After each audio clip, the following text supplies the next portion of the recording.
Hi, this is Claire, and I'd like to show you some experiments that I've been doing with making end clips. So these little end clips or pinch clips are things that you put on the end of cords that you use to hang your pendants in jewellery. So that's one I've constructed, and I have been experimenting with these with my students in class. So you can use aluminium. So I've got some aluminium strips and some brass, and I've got a little bit of copper. They're a bit thinner than the aluminium. So the aluminium strips are quite pliable, and you can use clip snips to cut them, which makes them a little bit easier to work with. So it's a bit of an exercise in drafting. So I'm going to show you how to do this, and I have partly completed some too. So I'll just show you my board. So I have my bench board on with the lip, and you take a strip. I work with multiples of 3. So at the moment I'm working with 15mm intervals. So I take my ruler and a scribe, and I mark off 15mm intervals. So they'll go 15, 30, 45, 60, 75, 90, 105, 120, and 135. I think I can actually get 150 into this strip. Then the next side, being very careful, it is an exercise in accuracy. So marking off the other side the same way, 15, 30, 45, 60, etc. So I've marked one off here, and then once you've done that, you need to, they are exactly 15 millimeters high too. You set back, make a horizontal division of 15. So this one isn't quite perfect, so I'll just drop it back to 4 millimeters, and we'll write across. Then each one of these little segments will need to be divided into, so I've made my horizontal division here. I've made that 4 millimeters. Now each one of these little squares will need to be divided into 3 5mm sections, and I'll show you how I do that. So just measuring off in 3 sections of 5 millimeters in each one of those squares. So I'm not going to make you wait for the whole process. I have pre-prepared one, but I'll just show you, measure on both sides. It's an exercise in accuracy and measurement. So it's quite, you do need to be accurate with it, and pays off to take your time. So you can use a little set square if you have a small set square to make sure they're all exactly parallel. So I'll just do one more section here. Great. So I have pre-prepared one here already, but I'll show you the next step before I go ahead with that one. So there is a bit of a pattern to this. The middle section is where you make your curved area you're going to drill a hole through, and that is where a jump ring would go.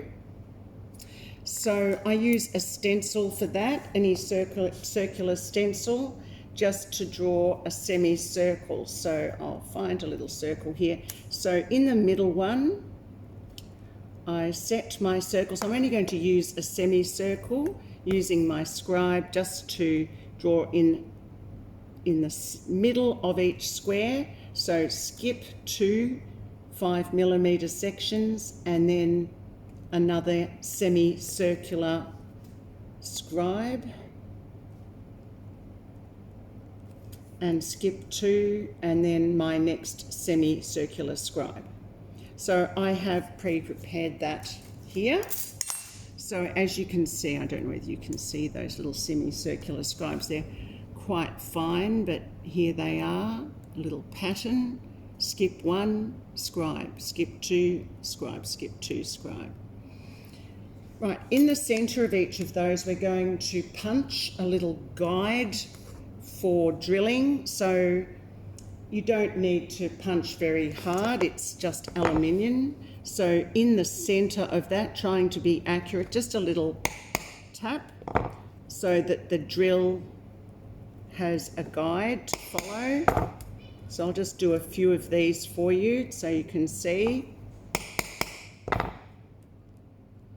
And then we're going to drill. So I've just punched a little guide into each of those sections here. And I have a drill set up and on, but observing the safety standards that I expect my students to follow, I am going to just put my eye protection on, and I've got my hair tied back. Now, it's really important to have your hair tied back. Even though it's a lightweight drill, it is possible to catch your hair in it. So being really careful about that. Okay, just setting that back so you can see it. Okay, the drill into position. Now, when you drill metal, it's not like wood. You actually need to make contact with the metal before you turn the drill on. Quite tricky if you're just working alone, so I may have to compromise, but I certainly do teach students to work in pairs when they do this. So I'm just going to use that bit up there, quickly turn it on. Otherwise it can bounce around the drill, and I've made some holes. I've just drilled in those ones that I guided before. You'd need a circular file now just to go through those, just to take any sharp areas off. Obviously metal has the potential to cut, skin and chords.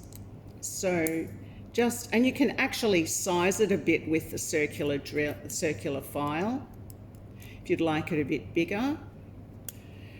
Okay, so I've just taken the rough edges on the inside off, and then a little bit of emery paper, making sure you can see that clearly, just knocking off the rough edges on both sides. Now, it is possible just to cut these with your snips because it is aluminium and it's really easy to do if you think you can be quite accurate. If I were to cut these with my snips, I would use the belly of the snips so that I can really control the accuracy. It's quite easy to do. I sometimes do use the metal guillotine though. So just cutting those down. So at this stage here, you can straighten that out with, I'd probably use just a hide hammer for that. I have prepared some other ones as well, and we're going to do a little bit more cutting here. So I notice there's a little inaccurate section on this one, so I'll just remove that. Now, when you're cutting out the little squares on either side of the semicircular area, there's a bit of a trick to that. Just use the very tip of the snips so you don't overshoot. And that, if they're nice snips, as these ones are, they should be quite accurate.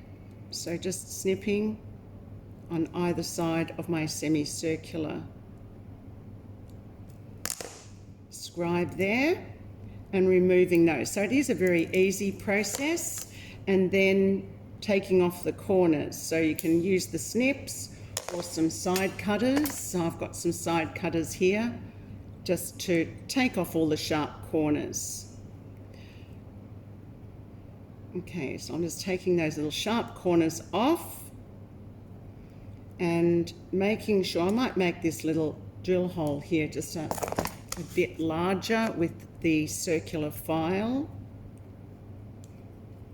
it looks like it may need a bit of trimming. It's a long way away, so I'm going to actually trim around the semicircle. Such a beautiful, easy metal to use for students.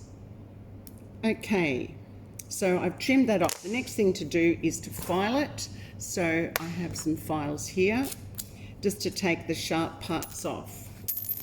So on the end of my block, just filing, taking any sharp parts off. So as you may know, that files do only work one way. So they work with an upward motion actually, and this, believe it or not, is, although it looks like it's going down, it is actually an upward motion. So the incorrect way of filing is like that. You just file in one direction, and it's the upward motion. And now with my emery paper board, really like to be self-sufficient, teach students to be self-sufficient. We make our own emery paper boards, and that is why we are making our own end clips or pinch clips. I have had some trouble getting a lot of things during post-lockdown, so this was driven by necessity, and the students have quite liked making their own. Now, you can file this, you can sand this a little bit more, but I'm conscious that I'd like to wind the exercise up. Now, I've done this a few times, and this is quite smooth. It's like quite a reasonable looking little end clip. So just from experience, those divisions of 5mm, it's good to give those another firm scribe. So using your ruler across the end clip so that it doesn't move when you scribe in. So scribe one side and then turn it over and fold so the scribe is on the outside. So I'm going to fold along the scribe lines so they're on the outside. Now I'm using some square flat nose pliers here just to fold the end clip in along there. I have experimented with using these, and I've talked to the students about using multiples of three. So the next time I make these, I might experiment with using 12mm end clips to try to make some smaller ones. I have made larger ones with 18mm. They were a bit big, I thought. Nice for demonstrating, but a little bit big for use. So you could shorten this, you could change the bottom of it so there's a point, but the little point can help secure the cord. I generally use a dot of super glue. Now, I would normally use gloves for this. Just a little dot of super glue in there. That was what I would call a blob of super glue. Okay, so I'll just clean that up a little. Okay, and then putting the cord in, I'm just going to straighten it up with the scribe. Putting the cord in.